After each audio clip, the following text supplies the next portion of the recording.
Hello all, இன்றைக்கி நாம் உருளைக்கிழங்கும் ஸ்வீட் கார்னும் வச்சு ஒரு ஈவினிங் ஸ்நாக்ஸ் ரெசிபி தான் பார்க்க போகிறோம். பொட்டேட்டோ ஸ்வீட் கார்ன் டிக்கி ஆயில் ரொம்ப சேர்க்காத ஒரு ஹெல்த்தியான ஈவினிங் ஸ்நாக். இந்த ஹெல்தி ஸ்நாக்ஸை உங்கள் வீட்டு குழந்தைங்களுக்கு கண்டிப்பாக செஞ்சு கொடுங்க. இப்போ வாங்க எப்படி செய்யறதுன்னு பார்க்கலாம். இது செய்யறதுக்கு ஒரு அரை கப் அளவுக்கு நான் ஸ்வீட் கார்ன் எடுத்திருக்கேன்.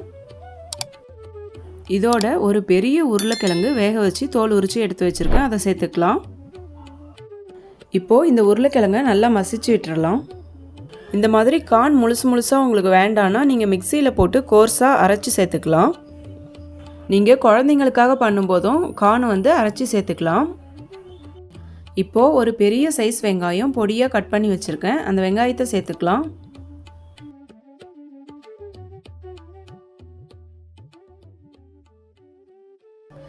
இது கூடவே நறுக்கி வச்ச ஒரு பச்சை மிளகாய்,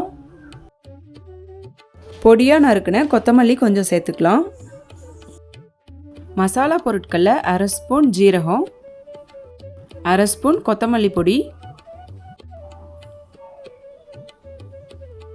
அரை ஸ்பூன் கரம் மசாலா,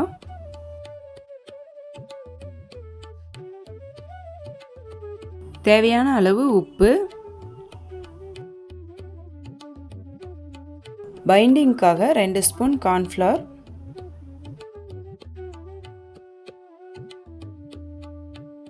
இது எல்லாம் சேர்த்து நல்லா மிக்ஸ் பண்ணி எடுத்துக்கோங்க.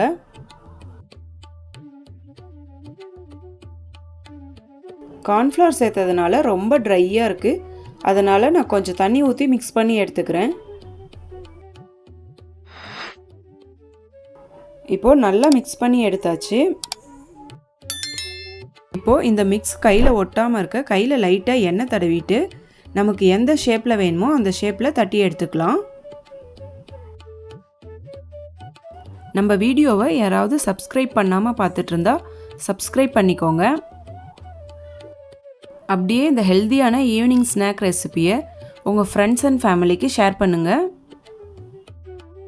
இப்போது எல்லா மிக்ஸையும் நான் இந்த மாதிரி தட்டி எடுத்துக்கிறேன். இப்போது ஒரு பேனில் லைட்டாக மட்டும் ஆயில் சேர்த்துக்கோங்க, ரொம்ப அதிகமாக சேர்க்க வேண்டாம். உங்களுக்கு விருப்பமாக இருந்தால் இந்த டிக்கியை ஒரு டைம் பிரெட் க்ரம்ஸில் கோட் பண்ணி எடுத்துக்கோங்க. இப்போது நம்ம எடுத்து வச்சுருக்க டிக்கியை ஒன்று ஒன்றா சேர்த்துக்கலாம்.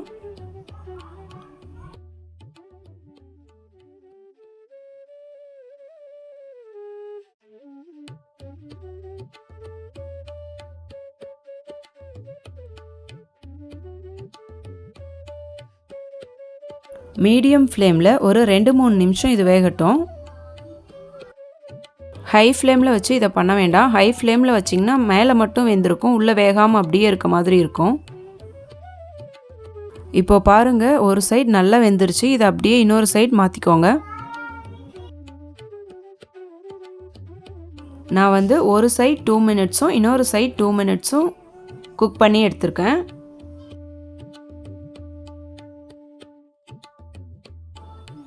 பாருங்கள், நமக்கு நல்ல கோல்டன் ப்ரௌன் கலரில் குக் ஆகிட்டு வந்திருக்கு. ரொம்ப அதிகமாக ஆயில் ஃப்ரைடு ஐட்டம் சேர்க்காம ஒரு ஹெல்த்தியான ஈவினிங் ஸ்நாக்ஸ் சாப்பிடணுன்னா இதை ட்ரை பண்ணி பாருங்கள். இந்த ரெசிபியை ஃப்ரெஷ்ஷான புதினா சட்னியோட ட்ரை பண்ணி பாருங்கள், அட்டகாசமாக இருக்கும்.